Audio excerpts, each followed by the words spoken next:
Forest rights act Jammu Kashmir में 31 अक्टूबर 2019 को आ चुका था, लेकिन जहां तक बात है इम्प्लीमेंटेशन की, क्या कारण था कि अभी भी गुर्जर बकरवाल तबके के लोगों को उनकी ज़मीनों से खदेड़ा जा रहा था। इम्प्लीमेंटेशन फॉरेस्ट राइट्स एक्ट की तब तक मुकम्मल नहीं हो सकती थी जब तक कमिटीज़ नहीं बनाई जाती। ये लोग गुर्जर बकरवाल तबके के लोग हो, अन्य शेड्यूल ट्राइब पॉपुलेशन हो, या फिर वो लोग हों जो जंगलों में रहते हैं, वो फॉरेस्ट डिपार्टमेंट के सामने अपना क्लेम नहीं रखते। जब तक वो क्लेम वेरीफाई होकर उन्हें अधिकार नहीं दिए जाते, तब तक ये forest rights act Jammu Kashmir में लाने का इन लोगों को क्या फ़ायदा होता। अब चीफ सेक्रेटरी BVR सुब्रमण्यम ने फॉरेस्ट डिपार्टमेंट के ऑफिशियल्स के साथ एक मीटिंग की और मीटिंग में ये कहा कि जल्द से जल्द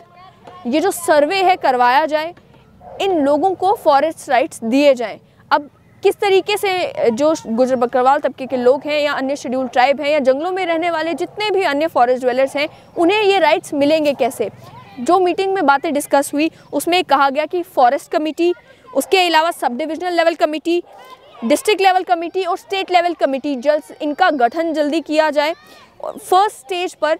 जितने भी लोग हैं उन्हें फॉरेस्ट कमेटी के पास जाना है और बताना है कि ये ज़मीन है जहाँ पर हमने अपना घर बनाया है, कच्चा मकान बनाया है, या फिर ये ज़मीन है जिसका इस्तेमाल हम खेतीबाड़ी के लिए कर रहे हैं। या फिर फॉरेस्ट कमेटी जो बनाई जाएगी वो खुद भी सर्वे करके ये पता कर सकती है कि कितनी शेड्यूल ट्राइब पॉपुलेशन किस किस जंगल में कहाँ पर रह रही है। ये कहा गया मीटिंग में कि फॉरेस्ट कमेटी को सर्वे की रिपोर्ट जो है 15 जनवरी 2021 तक कंप्लीट करनी है और उसके बाद ये रिपोर्ट जो है ये सब डिविजनल कमेटी के पास जाएगी। सब डिविजनल कमेटी जो है वो एक रिकॉर्ड बनाएगी इन फॉरेस्ट राइट्स का। 31 जनवरी तक यानी कि 15 दिनों के अंदर अंदर उन्हें इन सभी क्लेम्स को वेरीफाई करना है, स्क्रूटिनाइज करना है, पता करना है कि क्या जो क्लेम किया जा रहा है उसमें हकीकत है या नहीं है, क्या जो व्यक्ति क्लेम कर रहा है वो शेड्यूल ट्राइब पॉपुलेशन का से ताल्लुक़ रखता है, क्या वो अन्य फॉरेस्ट ड्वेलर्स जो कैटेगरी जो है एक्ट में डिफ़ाइन की गई है उसमें बिलोंग करता है या नहीं करता है, और साथ ही में जो ज़मीन है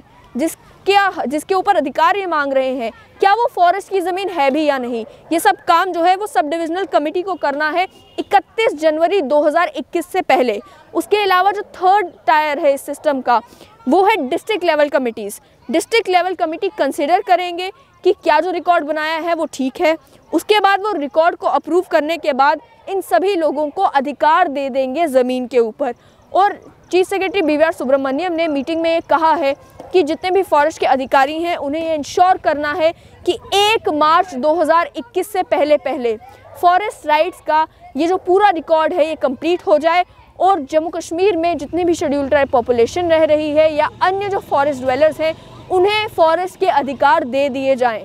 यानी कि डेट सेट कर दी गई है, लेकिन अक्सर जम्मू कश्मीर में ये देखा जाता है कि डेट्स तो सेट हो जाती हैं लेकिन उसके बाद एक्सटेंशंस मिलती रहती हैं। लेकिन जब हम बात करते हैं फॉरेस्ट राइट्स की, आज आधिकारिक रूप में जो फॉरेस्ट राइट्स एक्ट है इसकी इम्प्लीमेंटेशन के ऑर्डर दे दिए गए हैं।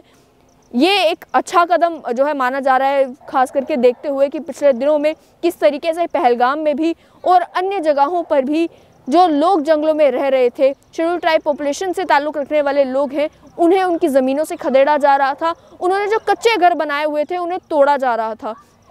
लेकिन एक सवाल आज बनता है उन सभी लोगों से जो खुद को शेड्यूल ट्राइब पॉपुलेशन के लीडर कहते हैं, उन सभी लोगों से जो ट्राइबल एक्टिविस्ट हैं, कि फॉरेस्ट राइट्स एक्ट अब तो ऑफिशियल तौर पर भी मान लिया गया है कि फॉरेस्ट राइट्स एक्ट 31 अक्टूबर 2019 को जम्मू कश्मीर में आ चुका था। हमने भी स्ट्रेट लाइन के माध्यम से सभी लोगों को बार बार ये बताने की कोशिश की कि फॉरेस्ट राइट्स एक्ट जो है वो जम्मू कश्मीर में आ चुका है। फिर भी कई सारे ऐसे लोग थे जो डिनाई करते रहे कि अभी तक तो फॉरेस्ट राइट्स एक्ट आया नहीं है, और कुछ लोग ये कहते रहे कि एक्ट तो आ चुका है लेकिन इम्प्लीमेंटेशन नहीं हो रही। क्या फ़ायदा उन सभी ट्राइबल एक्टिविस्ट का और शेड्यूल ट्राइब तबके से ताल्लुक़ रखने वाले उन सभी लीडर्स का, अगर वो ये नहीं इंश्योर कर पाए कि एक्ट आने के बाद सरकार से कहा जाता, सरकार से गुजारिश की जाती, सरकार के ऊपर प्रेशर बनाकर ये कहा जाता कि इसकी इम्प्लीमेंटेशन जल्द से जल्द शुरू हो। 31 अक्टूबर 2019 से लेकर आज 1 साल से ज़्यादा का वक्फा गुजर चुका है। आज जाकर जो है ये कमिटीज़ बनाई जा रही हैं। ये काम जो 1 साल पहले हो जाना चाहिए था। और अगर शेड्यूल ट्राइब तबके से ताल्लुक़ रखने वाले लोग या फिर अन्य जितने भी समाज सेवी हैं, अगर उनकी नींद खुलती उस समय में और वो कोशिश करते सरकार को ये कहने की कि जल्द से जल्द इन लोगों को इनके अधिकार दिए जाए, जिन अधिकारों से इन्हें सालों से वंचित किया गया था। सरकार ने तो एक्ट लाना था, एक्ट ला दिया, अब इम्प्लीमेंटेशन के लिए आप कोशिश करें, अगर वो कोशिशें करते तो ये काम 1 साल पहले शुरू हो जाता। लेकिन अभी it is a welcome step ये इंश्योर करने के लिए कि जितने भी शेड्यूल ट्राइब पॉपुलेशन से ताल्लुक़ रखने वाले लोग जंगलों में रह रहे हैं, जिनका जंगलों के ऊपर अधिकार बनता है। अब अधिकार भी आपको समझना पड़ेगा कि केवल ज़मीनों के ऊपर ही नहीं है। अधिकार ज़मीन पर अपने कच्चे घर बनाने का है, अधिकार है कि वो फॉरेस्ट की ज़मीन के ऊपर खेतीबाड़ी कर सकें, और अधिकार यहाँ तक है कि जंगलों से जो माइनर फॉरेस्ट प्रोड्यूस बनता है, यानी कि फ्रूट बनते हैं या टिम्बर के अलावा, लकड़ी के अलावा जो थोड़ी बहुत जो प्रोड्यूस बनती है फॉरेस्ट से, वो किसी भी शेप में हो, वेजिटेबल्स हो और कुछ भी हो, उसका भी इस्तेमाल करने का अधिकार शेड्यूल ट्राइब पॉपुलेशन को है। और ये जो फॉरेस्ट राइट्स एक्ट 2006 में आता है, ये उन सभी लोगों को एम्पावर करता है कि वो अपना अधिकार जो है उस ज़मीन के ऊपर, उस फॉरेस्ट प्रोड्यूस के ऊपर जताएं। अब ये कमिटीज़ बनाई तो गई हैं, देखना ये है कि क्या 31 मार्च 2021 से पहले फॉरेस्ट राइट्स एक्ट मुकम्मल तौर पर जम्मू कश्मीर में इम्प्लीमेंट हो जाता है।